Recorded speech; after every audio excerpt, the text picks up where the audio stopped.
Pas très loin du sud-est, on reste un peu dans le sud-est asiatique, en Birmanie, avec une tragédie politique, humanitaire. Oui, il y a quelques semaines, il y a eu un magnifique documentaire de Barbet Barbet Schroeder, Schroeder, le vénérable W, où il montrait mais alors, les monstrueuses persécutions de la minorité musulmane de Birmanie, à la fois par les extrémistes bouddhistes, parce que ça existe, et par les autorités de Birmanie.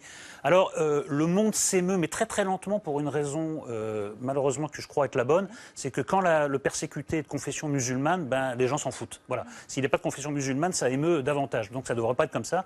Tous les persécutés devraient avoir la même attention.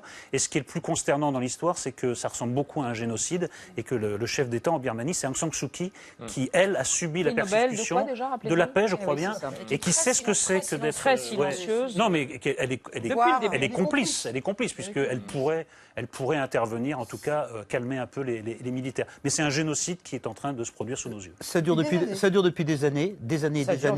Il s'enfuit au Bangladesh, où on ne veut pas d'eux non plus, c'est un peuple trop sur terre. Sur ce que disait Éric Nolot, il y avait eu un humanitaire français, mais d'association musulmane, Moussa, un jeune homme, qui était allé aider les Rohingyas, qui avait été en prison. Ça n'avait pas ému beaucoup de monde, parce qu'effectivement, c'était connoté un peu trop musulman. Hélas. Alors par contre,